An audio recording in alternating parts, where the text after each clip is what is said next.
seems like we've got Marty ready to roll. That's right. I'm going to bring him in. Be careful. Be careful.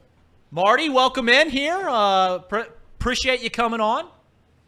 You never know what the internet connection is going to be out here in the backward state of Arizona. You have no idea. So we got it straightened out now, and we're ready to rock and roll. What are you doing? But hey, Reed, make no mistake about it. He can say whatever he wants. He is staying in one of those highfalutin big league resorts out there. So where are we staying, Marty? We're staying at the Wigwam Resort, which is very nice. Yeah. Okay. Very nice. Okay, so I'm sure they've got great You know, for a man that is retired, you certainly spend a lot of. What are you doing out there in Arizona? I assume you're at spring training. That's a bunch of crap. I don't spend a lot of time with this ball club. I see them play live about 3 times a season, and this is the only other time other than the Caravan when I'm with 3 minor league players and the general manager. So I don't spend much time around this team at all. What are you doing out there at this very moment? Well, when the club comes to spring training, they have a week where they wine and dine this radio and TV sponsors, and then when they leave, the owners come in and they want Amanda and me to be out here to shake hands and kiss babies and the whole 9 yards. Not a bad. But however, the day before we arrived here yesterday, we spent 3 days up in Tucson with my good friend and Tom's good friend, Terry Francona. And we played golf 3 days in a row, and we had a very, very nice time with one of the truly fine people in the history of baseball. Who won on the links between you and Tito? Everybody wins when I'm playing them, and it ain't me. Tito's a pretty good player. I imagine. Tito's a pretty good player. He's not a bad player at all.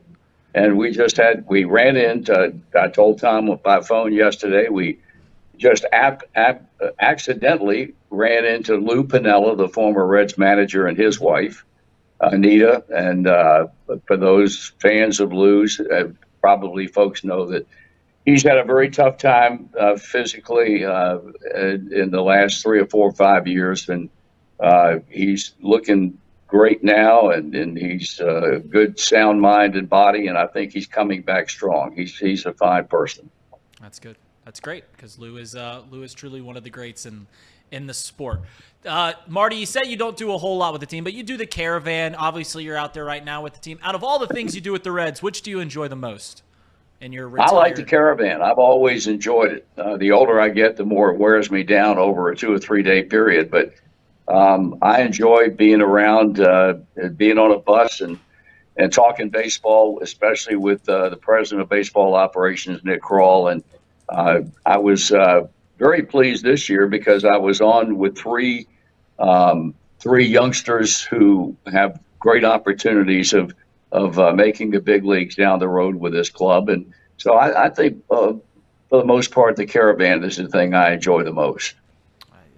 I know it started out at Hamilton this year. I think it started out in Hamilton the last few years. It's a great event that the Reds do. And I know that they have not had as many big leaguers go on the Caravan as of late, the last couple of years. Hopefully that turns around. I got a video last week, I think it was last week, of Thom. Were you guys both emceeing the Harrison Sports Stag? Yep. Yeah, how was that event? I saw Thom saying some very nice words about Chatterbox Sports. How was that event? I tell you what now, it's right up my alley. My dad's a little more on the highfalutin side, but that was definitely right up my alley. I mean, they had more buckets of beer. There's nothing cooler than buckets of beer. Some people drink pitchers of beer, and that's fine. But there's nothing cooler than seeing a bunch of tables where they got a big old bucket, lots of ice, and all those beers stuffed in there. And there must have been 150 of those things floating around. And it was over at the Blue Note, and we had such a great time. They really have done a fantastic job with that athletic program over there at Harrison. And we had a good time that night for sure. Tell them about that guy that stood up in the middle of the Q&A with me. No, we're not getting into that guy. Now, apparently there's some guy, Reed, every year who when they get to the Q&A, and what my dad and I try to do most of the time, they don't want to hear us stand up there and talk. They'd rather ask questions. And so we throw it out for lots of questions and answers. And apparently there's this one young guy out there who owns an electric company. I can't remember his name.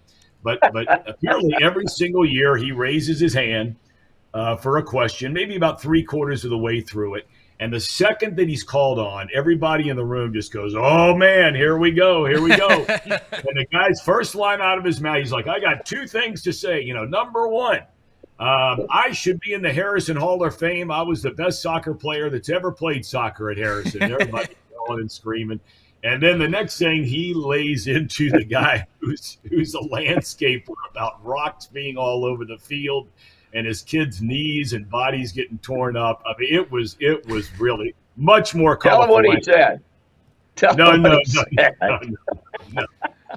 I assume by the reactions is maybe it can't go over the airways is what he said. Yes. It was suitable for the Harrison Sports Tag, Yes. but not suitable for the audience of Off the Bench, which is fair Well, enough. Tom, we have to. If we give Harrison a shout out, we got to give the Agatas Club in Dayton a shout out. Yeah, because that was a great night too. Yeah, that was a great night too. Yeah. How late did you He guys? and I have been on the circuit a little bit here lately. We've had 3 events. We had the Harrison Stag. We had the big roast that they had for Maddie's house, raising money, roasting my dad. Great night last Saturday at Music Hall. And then a couple of nights later, the Agatas Club up in Dayton, which has been around for 91 years. Great group of guys.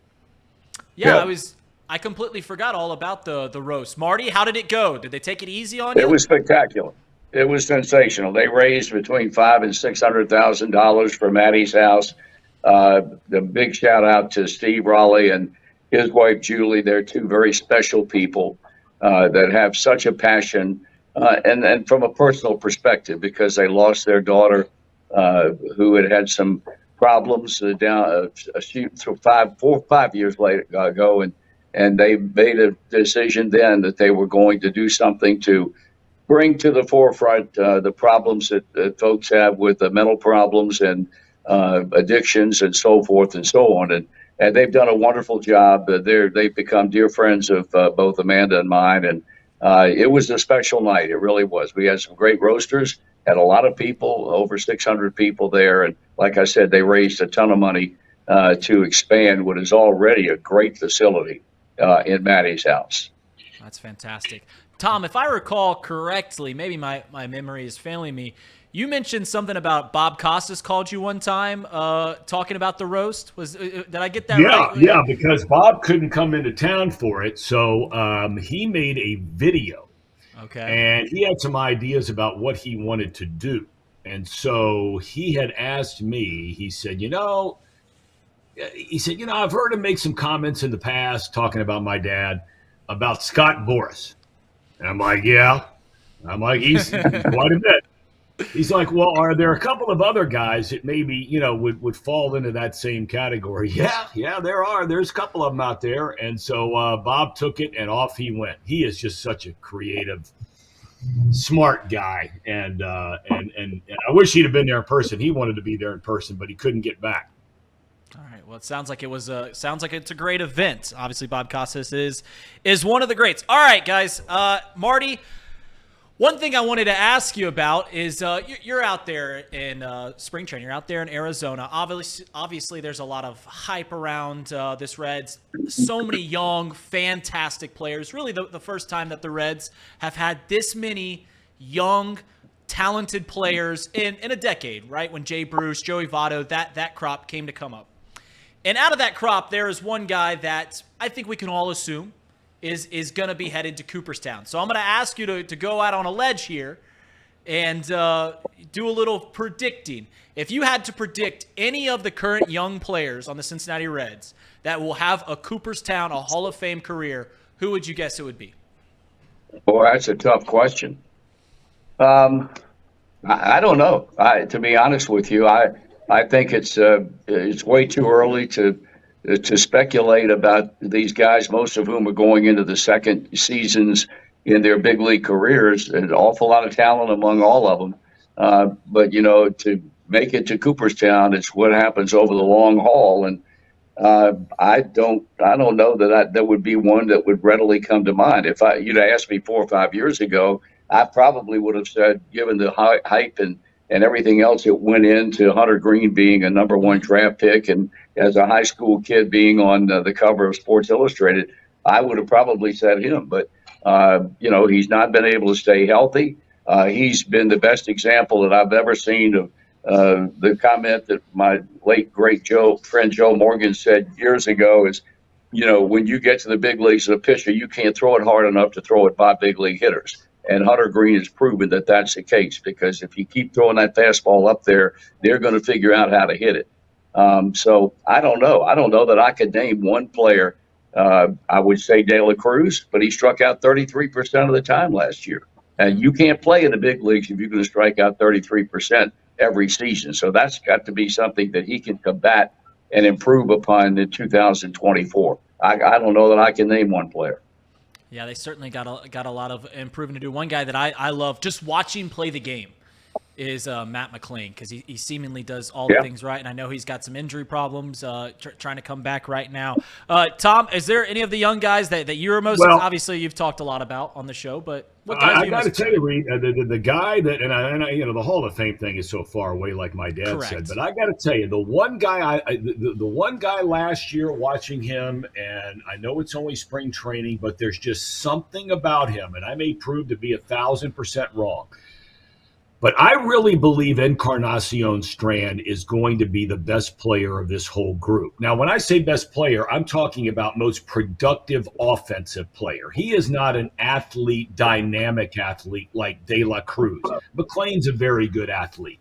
I just think if you stick this guy in the lineup every day, playing in this ballpark right now, the way the ball jumps off this guy's bat, he's a total grinder. He's in the same mold as Votto in that regard.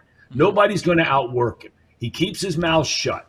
He shows up, but man, can he hit. I think this guy has got a legitimate chance to be a 35, 40 home run guy, knocking in a ton of runs with a bunch of doubles, and he's not going to get beat up over there playing first base and doing a lot of DHing like somebody who's maybe playing shortstop or center field or somewhere like that. I just think that I'm really, really high on Encarnacion Strand. Yeah, when you look at – he physically is imposing, right? Yes. When he steps in the box – And you're a visiting team. You're watching the Reds for the first time. You're like, who the heck is this guy? This guy's huge. He's a big guy, and he certainly has that power. Certainly has that ability to be the productive bat, as you imagine. Thom, you're wearing Bengals stuff. Free agency starts next week. Marty, I don't know if you give a rat's behind about free agency. If I had to guess, I would say probably not. But probably not. Thom, I'll ask you. Out of all of the positions that the Bengals can make an improvement on their team in the free agency, where do you think is the most crucial? It's got to be defensive line. I mean, they've got to be – we said this before last year, and we asked the question all offseason last year, are they better than the team that got beat in the Super Bowl? And clearly the answer was no. Even when Burrow was there, they weren't the best. They weren't better than they were the year before. And a big reason why is they can't get to the quarterback. In this day and age, you got to be able to get to the quarterback. Throw off his timing, knock him around. So that's where I think you're going to see them make a big push. And I wouldn't be surprised to see them spend almost all of whatever money they have, and they have a lot of it. I think it's going to be on the defensive side of the ball, because they're still going to have enough players on offense to compete and to score and to win. But defense is where they've got to get better. All right, guys. One final thing before I let you guys go. Marty, I'm not sure if you've seen what Chatterbox is doing right now, but your good buddy Elliot and our boss Trace, they're on a road trip from Cincinnati. They're there in one van. They're driving, 4,000 miles to Arizona, Vegas, Colorado, seeing national parks. Marty, I know you're very good friends with Elliot Rearing. Would you spend 4,000 miles in a van with Elliot? Reed, I wouldn't spend 4 minutes with him. 4,000 miles? Are you kidding? I tell you, I give Trace a lot of credit, because he's got to spend that much time. And the thing is, I was brought up to speed on this deal last night by Thom by phone. I imagine I'm going to see them in the next few days out here. What's their ETA as far as Goodyear is concerned? Do you know? Do we know when they're supposed to get to Arizona? The 8th. The 8th. Will you be in town on the 8th? You bet I will, pal. I'll make life as tough as I possibly can on my good buddy, the Big E. I'm sure he's looking forward to that. No doubt about it. We gotta get some video of you guys meeting for the first time. We can do that. We can do that. Yeah, we got to make sure that happens. But guys, thank you so much for taking some time out of your day, coming on the show as always. Thanks, Reed. I look forward Thanks, to enjoyed it, bud. talking to See you, Bear. See you later, See you, Case. Tom. See See you Marty. guys. Thanks, Case. See you guys. See you, fellas.